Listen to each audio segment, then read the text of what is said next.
1948 को इजराइल एक देश के रूप में जो है हम सबके सामने आया और तब से लेके मिडिल ईस्ट में संघर्ष का दौर, युद्ध का दौर चलता रहा है। और दो देश इजराइल और ईरान दोनों के बीच 2000 किलोमीटर की दूरी है, दोनों सीमा साझा नहीं करते। फिर आज जो है ईरान और इजराइल की दुश्मनी क्यों है? क्या आप जानते हैं कि ईरान दुनिया के उन देशों में है जिसने, या मिडिल ईस्ट में वो पहला देश है जिसने इजराइल को मान्यता दिया था एक देश के, और वो ईरान आज इजराइल का सबसे बड़ा दुश्मन है और दोनों के बीच युद्ध की नौबत अभी मिसाइल अटैक कर रही है।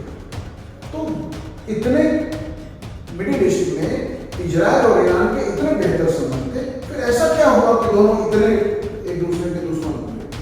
तो देखिए 1948 में जब यहूदी एजेंसी के प्रमुख डेविड बेन गुरियन ने इजराइल देश के आधिकारिक घोषणा की, तो उसी दिन हेनरी एस ट्रूमैन जो अमेरिका के तत्कालीन राष्ट्रपति थे, उन्होंने इजराइल के देश के रूप में मान्यता दे दी।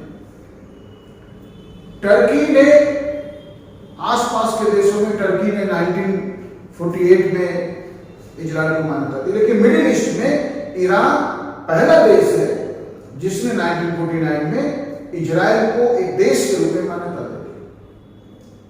दोनों के बीच संबंध इतने अच्छे थे कि जो ईरान इराक युद्ध है उसमें इजराइल ने भरपूर मदद की है ईरान की। फिर ये दुश्मनी कहां से आई,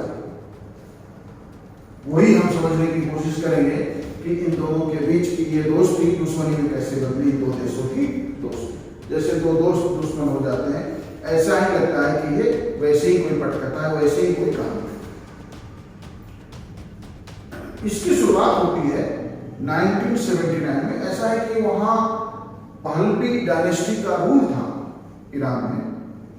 आप कह सकते हैं कि ईरान एक राजतंत्र था। 1979 में ईरान में एक इस्लामिक क्रांति हुई और अयातुल्लाह खोमैनी उस क्रांति के नायक के रूप में उभर के आए और ईरान एक जो है एक अलग तरीके का देश, एक इस्लामिक क्रांति के बाद जो है हमारे सामने आता है।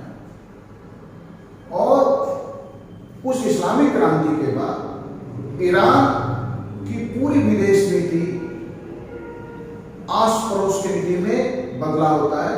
जो पहलवी डायनेस्टी मिडिल ईस्ट में अमेरिका का सबसे अच्छा दोस्त था, मतलब ईरान 1979 के इस्लामिक क्रांति के पहले अमेरिका का सबसे मजबूत दोस्त ईरान था।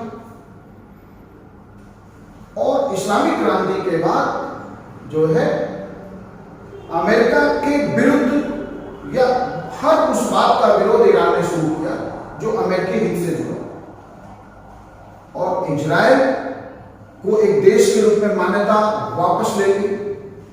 उसके पासपोर्ट को ईरान में मान्यता खत्म कर दी गई। इवन यहां तक कि ईरान में जो दूतावास थे इजराइल के, उस दूतावास को जब्त करके पीएलओ को दे दिया, फिलिस्तीन लिबरेशन आर्मी। तो ये दो देशों की जो दुश्मनी है उसकी शुरुआत 1979 के इस्लामिक क्रांति, जिस क्रांति से अयतुल्लाह खोमैनी जो है एक सुप्रीम लीडर के रूप में ईरान में आते हैं और ईरान जो है एक पूर्णतः धार्मिक राज्य में कन्वर्ट हो जाता है। वहीं से ये दुश्मनी की शुरुआत हुई। और फिर वो तो जब अमेरिका का विरोध बढ़ता गया और अमेरिका और इजराइल की दोस्ती पे भी मैं एक वीडियो में आपको बताऊंगा कि क्या है वो सब कारण जिससे अमेरिका और इजराइल इतने मजबूत दोस्त हैं, जहां अमेरिका अपनी सारी हितों को दांव पे लगाने को तैयार हो जाता है। और यह दुश्मनी क्रमशः आगे बढ़ती रही। जैसे ही ईरान ने अपने परमाणु कार्यक्रमों को आगे बढ़ाया तो इजराइल को यह एक्सेप्टेबल नहीं है कि एक देश जो उसे मान्यता नहीं देता वह परमाणु शक्ति संपन्न देश हो, क्योंकि वो सीधा खतरा है इजराइल के एग्जिस्टेंस के। तो किसी भी तरह से जो है इजराइल ईरान के परमाणु कार्यक्रम को रोकना चाहता है और ईरान के जो प्रमुख परमाणु वैज्ञानिक थे उनकी 2012 में हत्या हो गई और ये आरोप भी मोसाद पे लगा।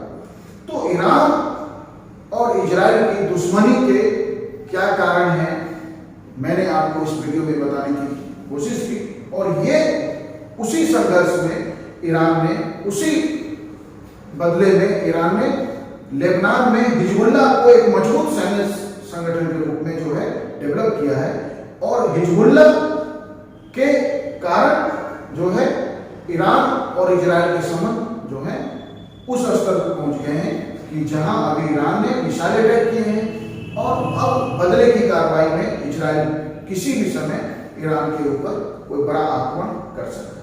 धन्यवाद।